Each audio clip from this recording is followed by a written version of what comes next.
कहानी की शुरुआत होती है एक घने जंगल को दिखाते हुए। एक आदमी पागलों की तरह भाग रहा था, इस उम्मीद में कि शायद उसे इस जंगल से भाग निकलने का कोई रास्ता मिल जाए, लेकिन ये जंगल इतना घना था कि यहाँ से बाहर जाने का कोई रास्ता नहीं नजर आ रहा था। यह आदमी सूरज को देखते हुए आगे बढ़ता है, लेकिन अब सूरज भी धीरे धीरे ढल रहा था, मगर इस आदमी ने भागना नहीं छोड़ा। भागते भागते एक पॉइंट आया जहाँ एक बोर्ड पर लिखा हुआ था पॉइंट ऑफ नो रिटर्न, यानी वहाँ से कोई वापस नहीं जा सकता। साथ ही इस बोर्ड पर नंबर 108B लिखा हुआ था। ये देखकर वो और भी ज्यादा परेशान हो जाता है। धीरे धीरे अंधेरा और बढ़ने लगा और पूरे जंगल में एक अजीब सा खौफ फैल गया। तभी अचानक एकदम से सारे परिंदे उड़कर वहाँ से चले जाते हैं। इस आदमी के कई मील के सफर के बाद भी उसे पूरे जंगल में कोई भी एक जंगली जानवर नहीं दिखाई दिया। न जाने ऐसा क्या था जिसे जंगली जानवर भी डर रहे थे। डर के मारे वह आदमी और भी तेजी से भागने लगा, लेकिन कई घंटों का सफर करने के बाद वह आदमी अचानक एक जगह पर आकर रुक गया और उसके चेहरे पर मायूसी छा गई, क्योंकि उसके सामने वही 108 नंबर वाला साइन बोर्ड था जिस पर लिखा हुआ था पॉइंट ऑफ नो रिटर्न। अब आदमी को समझ आया कि चाहे मैं जितना भी भागूं पर इस जंगल से निकल नहीं सकता, इसलिए अब वो वहाँ छुपने की जगह ढूंढने लगा, लेकिन वहाँ उसे छुपने के लिए कोई सेफ जगह नहीं मिली। इसीलिए अब वो पेड़ के ऊपर चढ़ जाता है, पर तभी उस पेड़ की टहनी टूट गई, जिससे वो आदमी काफी ऊंचाई से नीचे जमीन पर आ गिरा। पेड़ से गिरने के बाद वो बहुत ज्यादा जख्मी हो चुका था, उसे काफी गहरी चोटें आई। इससे पहले कि वो बेहोश हो जाता तभी अचानक जमीन हिलने लगी और अजीब सी गुराने की आवाजें आने लगी। वो आवाजें सुनकर आदमी के गले में सांसें अटक गईं। तभी अचानक कोई उसे खींच कर ले गया। खींचने वाला कौन था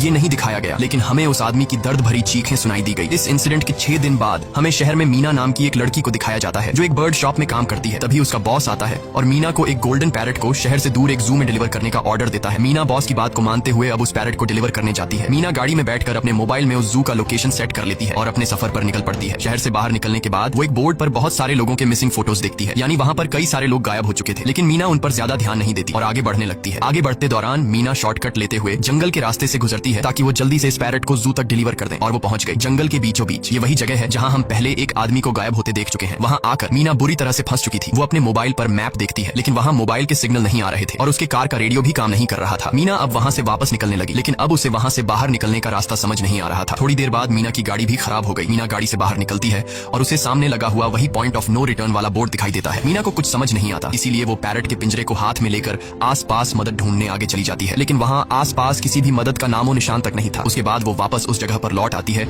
जहाँ उसने अपनी गाड़ी खड़ी की थी, लेकिन वहाँ से उसकी गाड़ी गायब हो चुकी थी। ये देखकर वो बहुत ज्यादा परेशान हुई। उसे लगा कि शायद वो उस जगह पर नहीं आई है जहाँ उसकी गाड़ी खड़ी थी, बल्कि ये किसी दूसरी जगह पर आ गई है और उसकी गाड़ी कहीं दूसरी जगह में खड़ी है, क्योंकि इस जंगल का हर एक पॉइंट एक ही जैसा दिखाई दे रहा था। अब अंधेरा भी गहरा होता जा रहा था। एकदम से पहले की तरह ही सभी परिंदे इन पेड़ों से उड़ जाते हैं। मीना को अब डर लगने लगा था, क्योंकि जमीन भी जोर जोर से हिल रही थी। मीना को वहाँ आसपास किसी के होने का एहसास होता है। तभी अचानक मीना को दूर किसी का साया नजर आया। मीना भागते हुए उसके पीछे आई, पर उसे वहाँ कोई भी नहीं मिला। तभी अचानक मीना को एक बूढ़ी औरत भागते हुए दिखाई दी। मीना भी दौड़कर उसका पीछा करने लगी। वो उससे मदद मांग रही थी, लेकिन वो औरत रुकती नहीं, तेजी से भागती रहती है। एक बार फिर मीना इस बूढ़ी औरत का पीछा करती है। अचानक वो बूढ़ी औरत फिर से गायब हो गई। मीना जब उसे ढूंढते हुए और आगे बढ़ी तो उसे दूर जंगल में एक बड़ा सा कमरा दिखाई दिया। वो बूढ़ी औरत उस कमरे के दरवाजे को खोलकर मीना से कहती है, अगर जिंदा रहना चाहती हो तो जल्दी से अंदर आओ। ये सुनते ही मीना बिना सोचे समझे दौड़ते हुए उस कमरे की तरफ गई। मीना के अंदर आते ही उसने गेट को लॉक कर दिया। मीना देखती है कि ये कोई अजीब सा कमरा है जिसमें एक बहुत बड़ा सा मिरर लगा हुआ था। उस बूढ़ी औरत के साथ यहाँ 2 और लोग भी थे। मीना घबरा कर उन लोगों से पूछती है, ये कौन सी जगह है? इस पर उस बूढ़ी औरत ने जवाब दिया कि इस जगह को हम दी कोब कहते हैं। मेरा नाम है मैडलन, ये लड़की है कियारा और इस लड़के का नाम है डेनियल। बूढ़ी औरत मीना से कहती है कि अभी बातचीत का वक्त नहीं है, तुम जल्दी से हमारे साथ मिरर के सामने खड़ी हो जाओ, क्योंकि कोई हमें देखने आने वाला है। मीना पूछती है, आखिर हमें कौन देखने आ रहा है? तो वो बूढ़ी औरत उससे कोई जवाब नहीं देती। एकदम बाहर से अजीब सी आवाजें आने लगी। मीना डर के मारे पूछती है कि ये आवाज किस चीज की है? तो कियारा मीना को बताती है कि इन्हें हम वॉचर्स कहते हैं। वे शीशे के दूसरे ओर से हमें देख रहे हैं, पर हम उन्हें नहीं देख सकते। वे हर रात सूरज ढलने के बाद यहाँ आते हैं और हमें देखते रहते हैं जब तक सुबह का सूरज नहीं निकल आता। तभी शीशे के दूसरी तरफ से शोर आने लगा। मीना पूछती है, ये शोर कैसा है? उस बूढ़ी औरत ने बताया कि वॉचर्स तुम्हारे आने से खुश हैं, तुम्हें यहाँ देखकर तालियां बजा रहे हैं। मीना बुरी तरह से कंफ्यूज थी। वो जल्द से जल्द यहाँ से निकलना चाहती थी। मैडलन जिन्हें वॉचर्स कह रही थी, न तो अब तक मीना ने उन्हें देखा और न ही किसी और ने देखा था। रात गुजर जाती है। सुबह होने पर ये लोग उस जगह से बाहर निकल आते हैं। मैडलन बताती है कि वे वॉचर्स सिर्फ रात में ही बाहर निकलते हैं, दिन के वक्त हम लोग जंगल में आजाद घूम सकते हैं। मीना रात भर यही सोच रही थी कि कब सुबह होगी और जल्दी से मैं इस जंगल से बाहर निकल जाऊं, इसीलिए वह फौरन जंगल से बाहर निकलने का रास्ता ढूंढने लग जाती है। तब मैडलन बाकी सबको उसे रोकने से मना कर देती है, जैसे कि वह जानती हो कि मीना इस जंगल से बाहर नहीं निकल सकती और वह जरूर वापस आएगी। बस मीना को जाते हुए मैडलन बताती है कि तुम्हारा यह फैसला अच्छा नहीं है, इस जंगल से बाहर निकलने का कोई रास्ता नहीं है। रात होने से पहले हमें इस घर में वापस आना पड़ता है। अगर तुम लेट हो गई तो तुम अपनी जान से हाथ धो बैठोगी। मीना किसी की बात नहीं सुनती और अपने पैरट को लेते हुए तेजी से आगे बढ़ती है। थोड़ा सा आगे बढ़ने पर उसे वही पॉइंट ऑफ नो रिटर्न वाला साइन दिखाई देता है। उसे देखकर वो घबरा तो गई, लेकिन उसने हिम्मत नहीं हारी और सूरज को देखकर सूरज की डायरेक्शन में आगे बढ़ती रही, पर जंगल से निकलने में कामयाब नहीं हो सकी। आगे चलकर रास्ता ही खत्म हो गया। मीना ने देखा कि वो एक पहाड़ के टॉप पर खड़ी है, जहाँ से आगे दूर दूर तक जंगल के सिवा कुछ भी नहीं था। इसीलिए वो मायूस होकर नीचे बैठ जाती है। तभी अचानक उसके कंधे पर किसी ने हाथ रखा। वो डर गई और जब उसने पीछे मुड़कर देखा तो वो बूढ़ी औरत मैडलन थी। यहाँ मैडलन उसे हौसला देती है और कहती है कि सिर्फ तुम ही नहीं जिसने यहाँ से निकलने की कोशिश की और हार गई, हम भी तुम्हारी तरह ही हार कर यहाँ रुके हैं। यहाँ से बाहर निकलने का कोई रास्ता नहीं, चलो मैं तुम्हें कुछ दिखाती हूँ। मैडलन मीना को जंगल की तरफ लेकर जाती है। है। मेडलिन मीना से कहती है ये जंगल एक शिकारी है और हम सब उसका शिकार। अगर जिंदा रहना चाहती हो तो हमारे साथ ही रहो। मेडलिन उसे पॉइंट ऑफ नो रिटर्न वाले काफी सारे साइन बोर्ड दिखाती है जो कि जंगल के चारों तरफ गोल घेरे में लगे थे और उनके बीच में था उनका कमरा। मेडलिन बताती है कि ये हमारे घर से आधे दिन के फासले पर लगे हैं। अगर इसे आगे गई तो वापस लौटना मुश्किल हो जाएगा, इसलिए कभी भी यह तुम्हें नजर आए तो तुम इन्हें इग्नोर मत करना। मीना पूछती है ये सब किसने बनाया, तो वो जवाब देती है ये एक प्रोफेसर ने बनाया है, लेकिन अब तक उसे किसी ने देखा नहीं है। अब रात हो जाती है, ये लोग वापस उस घर के अंदर आ जाते हैं। हर रात वॉचर्स उन्हें देखने के लिए आते थे। आज कियारा नामी लड़की उनके सामने डांस करती है और कहती है ये सब उन्हें पसंद है। ऐसा नहीं था कि इन चारों को हर रात वॉचर्स के सामने खड़ा ही रहना पड़ता था। ये लोग जो चाहते वह कर सकते थे, बस ये लोग उनकी तरफ अपनी कमर नहीं कर सकते थे। ऐसा करने पर वो लोग बहुत ज्यादा गुस्सा हो जाते थे। रात में तो उन्हें सिर्फ वॉचर्स का मसला था, लेकिन दिन में भी उन्हें बहुत मुश्किलों का सामना करना पड़ता था। ये लोग जंगल से हर रोज अपना पेट भरने के लिए कुछ न कुछ शिकार करके लाते थे, जिससे उनका गुजारा हो जाता। अगले दिन कियारा और मीना दोनों जंगल में शिकार करने जाती हैं। मीना कियारा से पूछती है कि आखिर ये वॉचर्स चाहते क्या। कियारा बताती है मुझे भी कुछ खास नहीं पता, लेकिन मैडलाइन कहती है कि ये वॉचर्स हमें देखते हैं, हमें ऑब्जर्व करते हैं, लेकिन अगर हमने वॉचर्स को देखा तो हम पागल हो जाएंगे क्योंकि वॉचर्स बहुत ही खूंखार दिखते हैं। कियारा अब उसे एक गड्ढा दिखाती है और कहती है ऐसे बहुत से गड्ढे इस जंगल में मौजूद हैं। दिन के वक्त सारे के सारे वॉचर्स उन गड्ढों में रहते हैं और रात में वो यहाँ से बाहर निकल आते। दिन के वक्त ये लोग इसलिए बाहर नहीं आ सकते क्योंकि सूरज की रोशनी उनकी स्किन जलाती है। कियारा मीना को बताती है कि वो 5 महीने पहले अपने पति के साथ इस जंगल में आई थी और तब से वो दोनों यहाँ फंसे हुए थे, पर आज से 6 दिन पहले मेरा पति जंगल में रास्ता ढूंढने निकला है। मुझे उम्मीद है कि वो जरूर वापस आएगा और हम सबको यहाँ से सेफली ले जाएगा। यहाँ हमें मालूम होता है कि असल में कियारा का हस्बैंड वही आदमी था जिसे हमने मूवी के स्टार्ट में देखा था, जिसे कोई यहाँ से खींच कर ले गया और अब वो मारा जा चुका है। इस तरह से बातें करते हुए ये दोनों कमरे के पास वापस लौट आए। यहाँ मैडलिन ने मीना को 3 रूल समझाती है जिंदा रहने के लिए। सबसे पहला ये कि वो रात के वक्त घर का दरवाजा नहीं खोलेगी, दूसरा रात में वो आईने की तरफ अपनी कमर नहीं करेगी और तीसरा ये कि दिन के वक्त वो उन गड्ढों के पास नहीं जाएगी और जितना हो सके रोशनी में रहेगी। जब तक तुम इन रूल्स को फॉलो करोगी तब तक तुम जिंदा रहोगी। लेकिन मीना को मैडलाइन की बातों पर बिल्कुल भी भरोसा नहीं होता। अब उस रात मीना इन वॉचर्स के बारे में जानना चाहती थी, इसीलिए वो शीशे के साथ कान लगाकर आवाजें सुनने की कोशिश करती है। जब उसे कुछ सुनाई नहीं देता तो मीना को मैडलाइन की बताई गई वॉचर्स की बातें फेक लगने लगती हैं। इसलिए वह रूल्स को तोड़ते हुए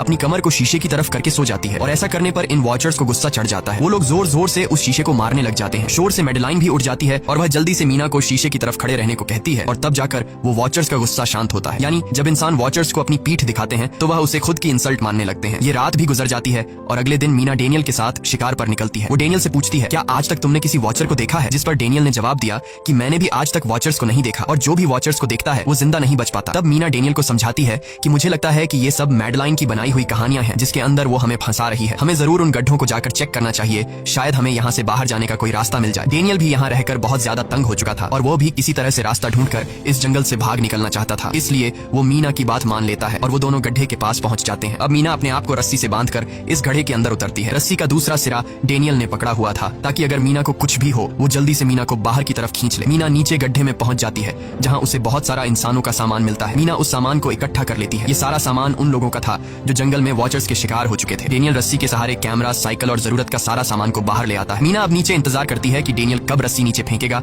और मैं ऊपर चली जाऊंगी। और इससे पहले कि मीना उस गड्ढे से बाहर निकल पाती उसे गड्ढे के अंदर किसी के आने की हलचल सुनाई देती है। मीना जल्दी से डेनियल को रस्सी नीचे फेंकने की आवाज देने लगती है, लेकिन तभी मीना को पकड़ने के लिए एक वॉचर का हाथ बढ़ने लगता है। पर मीना धूप में खड़ी थी, इसलिए जब उस वॉचर के हाथ पर सूरज की रोशनी पड़ी तो उसका हाथ जलने लगा। इतने में डेनियल ने नीचे मीना के पास रस्सी फेंकी और मीना फौरन जल्दी से बाहर निकल आई। मीना पूरी तरह से डर गई थी। ये लोग उस सारे सामान को लेकर अपनी सेफ हाउस में आ गए जहां मैडलिन ने उससे पूछा ये सामान तुम्हें कहां से मिला। ये लोग झूठ बोल देते हैं कि ये सामान उन्हें इस जंगल से मिला। मैडलिन को इस जंगल में रहते हुए बहुत अरसा गुजर चुका था। वो जानती थी कि ये सामान उसे जंगल से नहीं बल्कि एक गड्ढे से मिला होगा। वो मीना से पूछती है बताओ तुमने गड्ढे के अंदर क्या देखा, लेकिन मीना उसे कुछ नहीं बताती। ये लोग बहुत खुश थे कि आज रात ये लोग वॉचर्स को देख पाएंगे क्योंकि मीना को गड्ढे के अंदर एक कैमरा मिला था। डेनियल किसी तरह जुगाड़ करके उस कैमरा को टीवी के साथ अटैच कर लेता है ताकि ये लोग भी टीवी पर वॉचर्स को देख पाए। मैडलिन बार बार उन्हें समझाती है कि ये तुम लोग गलत कर रहे हो, लेकिन ये दोनों उसकी एक बात भी नहीं सुनते। आज रात ये लोग वॉचर्स के इंतजार में बैठे थे ताकि उन्हें वो देख पाए, लेकिन काफी रात होने के बावजूद भी आज कोई वॉचर उन्हें देखने नहीं आया और अब कुछ देर बाद उनके साथ कुछ अजीब सा होने वाला था। ये लोग बातचीत में मसरूफ थे कि तभी उनका दरवाजा खटखटाया जाता है, यानी दरवाजे पर किसी ने दस्तक दी। उन्होंने जल्दी से टीवी की तरफ देखा तो वहां उन्हें इंसानी टांगे दिखाई दे रही थी। बाहर जो कोई भी था वो कियारा के हस्बैंड की आवाज में बात कर रहा था और वो जल्दी से दरवाजा खोलने को कह रहा था। कियारा को लगा कि जरूर उसका हस्बैंड यहाँ से बाहर निकलने का रास्ता ढूंढ आया है। वो जल्दी से उठकर दरवाजा खोलने के लिए जाती है, लेकिन मैडलिन बीच में आकर दरवाजा खोलने नहीं देती। वो कहती है कि मैं जानती हूँ बाहर तुम्हारा हस्बैंड नहीं है, क्योंकि मैडलिन जानती थी कि रात के इस अंधेरे में कोई भी इंसान इस कमरे तक नहीं पहुंच सकता। लेकिन कियारा को मैडलिन की बातों पर यकीन नहीं होता और वो दरवाजा खोलने की कोशिश करती है, जिसके बाद मैडलिन कियारा से कहती है कि वो तुम्हें फंसा रहा है, तुम उसका इम्तिहान ले लो, तुम उसे कोई ऐसी बात पूछो जिसके बारे में सिर्फ तुम या तुम्हारा हस्बैंड जानता हो। कियारा बाहर खड़े हुए इंसान से एक किताब के बारे में सवाल करती है जिसके बारे में उसे पता होना चाहिए था, लेकिन जब बाहर खड़ा हुआ इंसान कोई जवाब नहीं देता तो ये समझ जाते हैं कि ये वॉचर ही है। ये लोग जब दरवाजा नहीं खोलते तो वॉचर उनके बाहर लगाए हुए कैमरा को तोड़ देता है और यहाँ हमें एक बात पता चलती है कि वॉचर्स इंसान के रूप में भी खुद को बदल सकते हैं। वॉचर्स उनकी इस हरकत पर बहुत ज्यादा गुस्सा हो गए थे। वे बहुत तेजी से शीशे को मारने लगे जिससे शीशे में एक बड़ा क्रैक भी आ जाता है। लेकिन यहाँ मेडलिन समझदारी दिखाते हुए सबको लाइन से शीशे की तरफ खड़ा कर देती है, जिससे वॉचर्स का गुस्सा थोड़ा बहुत ठंडा हो जाता है और वे वहाँ से चले जाते हैं। अब यहाँ मीना मेडलिन को बताती है कि हमने गड्ढे में से ये सारा सामान चुराया था। ये सुनकर मेडलिन बहुत ज्यादा गुस्सा हो जाती है कि तुम लोगों ने दूसरा रूल भी तोड़ दिया। अगली सुबह मेडलिन उस गड्ढे से लाया हुआ सारा सामान उठाकर वापस उसी गड्ढे में फेंक देती है, जिससे उन वॉचर्स का गुस्सा थोड़ा शांत हो जाता है। मगर अब इन लोगों को जंगल में बहुत ही ज्यादा अजीब चीजें दिखाई देना चालू हो गई थी और उसका सबसे ज्यादा असर डेनियल पर होता है। डेनियल अचानक बात बात पर बहुत ज्यादा गुस्सा करने लग जाता है। दूसरी तरफ कियारा, जिससे पहले उम्मीद थी कि उसका हस्बैंड जिंदा है और वो यहाँ आकर उसे यहाँ से बचा लेगा, लेकिन अब उसे पता चल चुका था कि उसका हस्बैंड अब वापस नहीं आएगा, जिसकी वजह से वह अंदर ही अंदर पूरी तरह से टूट चुकी थी और वो डिसाइड करती है कि वह वॉचर्स के इन गड्ढों में कूदकर अपनी जान दे देगी, क्योंकि अब उसके पास जीने की कोई वजह नहीं रही। वह ऐसा करने ही वाली होती है कि मीना आकर उसे बचा लेती है। इसी बीच हम देखते हैं कि डेनियल मेडलिन की तरफ अजीब तरह से देख रहा होता है और वह गुस्से में आकर मेडलिन को पेड़ के साथ बांध लेता है। डेनियल ने कहा कि अब मैं इस बुढ़िया के कोई रूल्स नहीं मानूंगा, अब यहाँ सिर्फ मेरी बात मानी जाएगी। अब रात होने वाली थी, इसलिए डेनियल कमरे की तरफ भागा और कियारा भी उसके पीछे भागी, लेकिन मीना मेडलिन के पास आई और उसकी रस्सियां खोलने लगी। दूसरी तरफ डेनियल ने कियारा को लेकर कमरे का दरवाजा अंदर से बंद कर दिया और मीना और मेडलिन को बाहर वॉचर्स के लिए छोड़ दिया। मीना और मेडलिन डेनियल से दरवाजा खोलने के लिए गिड़गिड़ाते रहे। डेनियल से रिक्वेस्ट करते हैं कि प्लीज दरवाजा खोल दो, लेकिन डेनियल ने दरवाजा नहीं खोला। अब बाहर चारों तरफ अंधेरा छा गया और वॉचर्स के आने का टाइम हो गया, इसलिए अब मजबूरन उन्हें अपनी जान बचाने के लिए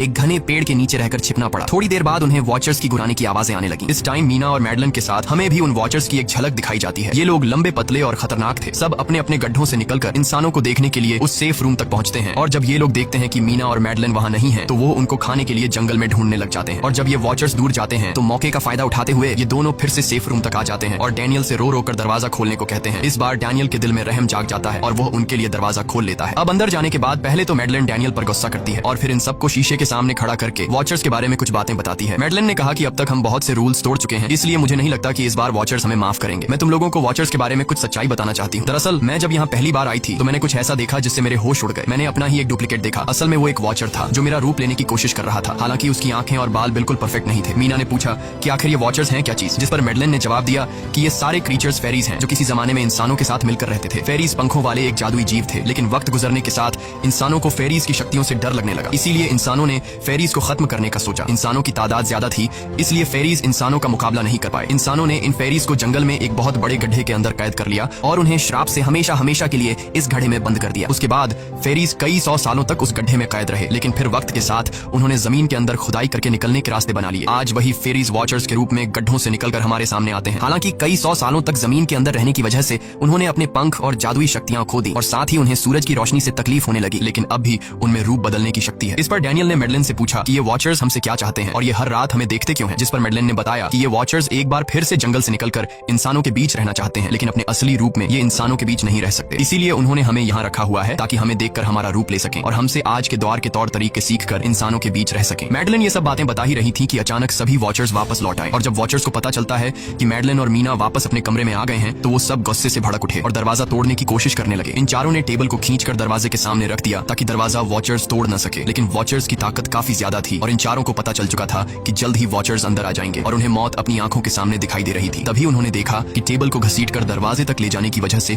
कारपेट पलट गई है। जब उन्होंने कारपेट हटाया तो उन्हें नीचे एक बड़ा लोहे का गेट नजर आया। उन्होंने जल्दी से गेट खोला तो उन्हें पता लगा कि नीचे एक बहुत बड़ा बंकर है। ये लोग जल्दी से उस बंकर के अंदर घुस गए और ऊपर से लोहे का गेट बंद कर दिया। ये लोग इस बात को लेकर परेशान थे कि ये बंकर यहाँ पर मौजूद था और इन लोगों को पता भी नहीं चला। इस बंकर के नीचे बहुत फैसिलिटीज थी, हजारों दिन का खाना, एक कंप्यूटर और भी बहुत सारा जरूरत का सामान रखा था। मीना जानना चाहती थी कि आखिर ये जगह किसने बनाई, इसीलिए वो उस कंप्यूटर को ऑन कर लेती है। उस कंप्यूटर में बहुत सारा डेटा सेफ था, जिसे खोलने पर उन्हें पता चलता है कि ये सारी जगह प्रोफेसर मार्टिन ने बनाई थी। असल में प्रोफेसर को इन क्रीचर्स के बारे में पता था, वो इन वॉचर्स पर रिसर्च करना चाहता था, इसीलिए उसने ये बंकर बनाया था। पैसों का लालच देकर वो दूसरे इंसानों को काम के लिए यहाँ लेकर आता था और रात के वक्त मजदूरों को ऊपर कमरे में छोड़कर खुद यहाँ आकर छुप जाता था और वो वॉचर्स फिर उन इंसानों को खा जाया करते थे। अगली वीडियो में डॉक्टर मार्टिन बताते हैं कि उनकी रिसर्च के दौरान उन्हें एक सबसे अलग फेरी मिली जो रोशनी में भी उन गड्ढों से बाहर आ सकती थी। डॉक्टर बताता है कि उस वॉचर ने एक बच्ची का बिल्कुल परफेक्ट रूप ले लिया था जिसे कोई पहचान नहीं सकता था। वो बहुत अच्छी थी, उसने डॉक्टर मार्टिन को मारा नहीं। डॉक्टर मार्टिन उसे यहाँ ले आया। तभी प्रोफेसर ने कैमरा को दूसरी तरफ मोड़ा। तब उन्होंने देखा कि प्रोफेसर ने उस छोटी सी बच्ची के रूप में आए वो क्रीचर को पिंजरे में कैद कर लिया है। पता नहीं डॉक्टर उसके साथ कौन सा एक्सपेरिमेंट करने वाला था। उस कंप्यूटर में बहुत सी वीडियोस थी और हर वीडियो में कुछ न कुछ बताया हुआ था। मीना बस ये जानना चाहती थी कि आखिर में क्या हुआ, इसीलिए वो सबसे आखिरी वीडियो प्ले करती है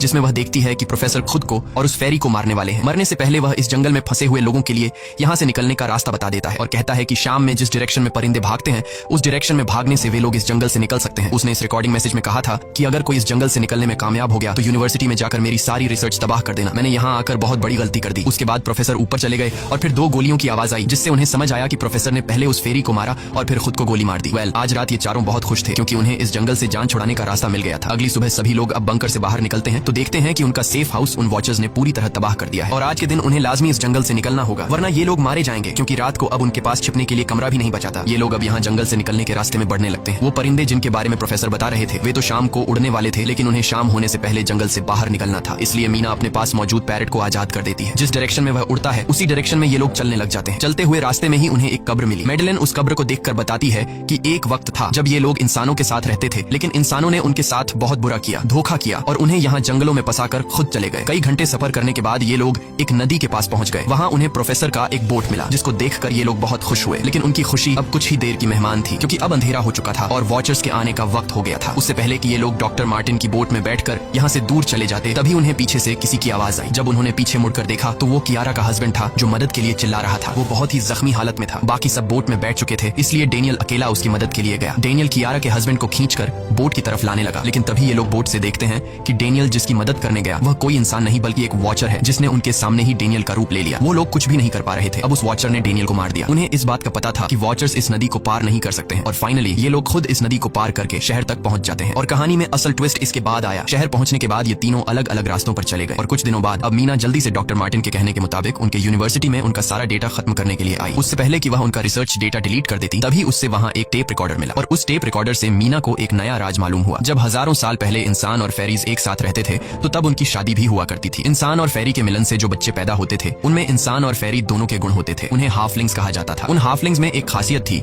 कि वे रूप बदलने में इतने माहिर होते थे कि वे किसी मरे हुए इंसान का रूप भी बदल सकते थे। प्रोफेसर का मानना था कि जब इंसानों ने फेरीज को जंगल के अंदर गढ़ों में कैद कर लिया था तब हाफलिंग इंसानों के बीच अपना रूप बदलकर चुपके से रहने लगे और वो आज भी किसी न किसी रूप में इंसानों के बीच मौजूद है। मीना जब प्रोफेसर के ऑफिस में आई और वहाँ पर जांचबीन करने लगी तो वहाँ उसके हाथ कुछ ऐसी तस्वीरें लगी जिसने उसके होश उड़ा दिए। उसने देखा कि तस्वीर में जो प्रोफेसर के साथ लेडी खड़ी है वो कोई और नहीं बल्कि मैडेलिन है और असल में मैडेलिन प्रोफेसर की वाइफ है। वो कंफ्यूज हो जाती है कि मैडेलिन ने उसे ये बातें क्यों नहीं बताई। इस भारी कंफ्यूजन को शेयर करने के लिए वो कियारा के पास आती है और उसे बताती है कि जिस मैडेलिन से हम जंगल में मिले थे वो असल में प्रोफेसर मार्टिन की वाइफ है, लेकिन उसने हमें ये सच्चाई इसलिए नहीं बताई क्योंकि वो खुद एक इंसान नहीं बल्कि एक रूप बदलने वाली फेरी थी। मैंने जब रिसर्च किया तो मुझे पता चला कि काफी साल पहले प्रोफेसर की वाइफ मैडेलिन कैंसर की वजह से मर गई थी। ये सुनकर कियारा कहती है कि फिर वो मैडेलिन कौन थी जो इतने समय से हमारे साथ थी। इस पर मीना कहती है मुझे सब समझ आ रहा है। दरअसल प्रोफेसर अपनी वाइफ के मरने से बहुत दुखी थे और उसे हर हाल में वापस पाना चाहते थे और जब प्रोफेसर को इन रूप बदलने वाली फेरीज के बारे में पता चला तो प्रोफेसर ने उस रूप बदलने वाली फेरी को पिंजरे में कैद किया जो एक बच्ची का परफेक्ट रूप लेकर उनके पास आई थी। प्रोफेसर ने अपनी वाइफ की फोटो दिखाते हुए उस फेरी को अपनी वाइफ मैडेलिन जैसा बना दिया क्योंकि वो फेरी बाकी फेरीज से अलग थी। वो दिन में भी बाहर आ सकती थी। मीना ने कहा कि मैंने मैडेलिन को यहाँ बुला लिया है, हमें किसी तरह से करके उसे वापस जंगल भेजना होगा। तभी एक कार वहाँ आकर रुकी। जब उस कार से जो इंसान उतरा उसे देखकर मीना के गले में सांस अटक गई। वो कियारा थी, यानी कि अब तक जो मीना के साथ थी वो मैडेलिन थी। उसने कियारा का रूप ले रखा था। कियारा जैसे ही घर के अंदर आई तभी मैडेलिन ने कियारा के हस्बैंड के रूप में बदलकर उसे बेहोश कर दिया। मीना ने मैडेलिन से कहा आखिर तुम चाहती क्या हो, जिस पर मैडेलिन गुस्से में आकर कहा मैं फेरीज की सबसे अलग मखलूक हूँ। मेरे सभी साथी बचपन से मुझे चिढ़ाते थे, वो मुझे अपने साथ नहीं रहने देते क्योंकि मैं सबसे अलग थी। मैं उस जंगल में अकेली पड़ चुकी थी और मैं उस जंगल से निकलकर बाहर लोगों के साथ मिलकर रहना चाहती थी। फिर एक दिन प्रोफेसर उस जंगल में आया, उसने मुझे पिंजरे में कैद कर लिया। उसने मुझसे कहा कि अगर मैं उसकी वाइफ का रूप ले लूं तो वह मुझे जंगल से बाहर ले जाएगा। मैंने उसकी बात मान ली। प्रोफेसर ने मुझे मैडेलिन की सारी बातें सिखाई और बाद में उस धोखेबाज प्रोफेसर ने मुझे मारने की कोशिश की, लेकिन उससे पहले कि वो मुझे मार पाता मैंने उसे ही मार डाला। तुम इंसान कभी भी भरोसे के लायक नहीं थे और न ही रहोगे। अब तुम भी मेरी सच्चाई जान चुकी हो, इसलिए तुम्हें भी मरना होगा और तुम्हें मारने के बाद मैं तुम्हारे रूप में इंसानों के बीच रहूंगी। यह कहकर मैडेलिन ने मीना का रूप ले लिया और उसका गला दबाकर उसे मारने लगी। तब मीना ने मैडेलिन से कहा कि क्या प्रोफेसर ने तुमसे यह नहीं कहा कि तुम क्यों दिन में निकल सकती हो? असल में तुम हाइब्रिड हो, आधी इंसान और आधी फेरी, इसीलिए तुम इंसानों और फेरीज के बीच रह सकती हो। मुझे पता है कि दुनिया में अकेला रहना कैसा होता है, लेकिन तुम अकेली हाफलिंग नहीं हो। तुम्हारे जैसे और भी हाफलिंग्स हैं जो किसी न किसी रूप में इंसानों के बीच रह रहे हैं। इस सच्चाई का पता चलते ही मैडेलिन का शरीर अचानक अपने असली रूप में आने लगा। देखते ही देखते उसके पंख निकल आए, जिसके बाद वो मीना को यहीं पर छोड़कर यहाँ से उड़ जाती है। इसके बाद कुछ हफ्तों के बाद का सीन दिखाया जाता है जहाँ मीना अपनी सिस्टर के साथ रहने लगी है। उसने अपनी सिस्टर को बताया कि शायद वो फेरी अभी भी मेरा पीछा कर रही है। तब मीना की सिस्टर उसे कहती है कि तुम डरो मत, ऐसा कुछ नहीं है। और कहानी के एंड में हम एक छोटी बच्ची को देखते हैं जो कि उस वक्त मीना के घर के नीचे खड़ी थी। ये कोई और नहीं बल्कि मैडेलिन थी जो अब उनके दुनिया में उस रूप में रह रही है। और इसी के साथ ये कहानी खत्म हो जाती है। अगर आपको ये वीडियो अच्छी लगी हो तो हमारे चैनल को सब्सक्राइब और वीडियो को लाइक जरूर कीजिएगा।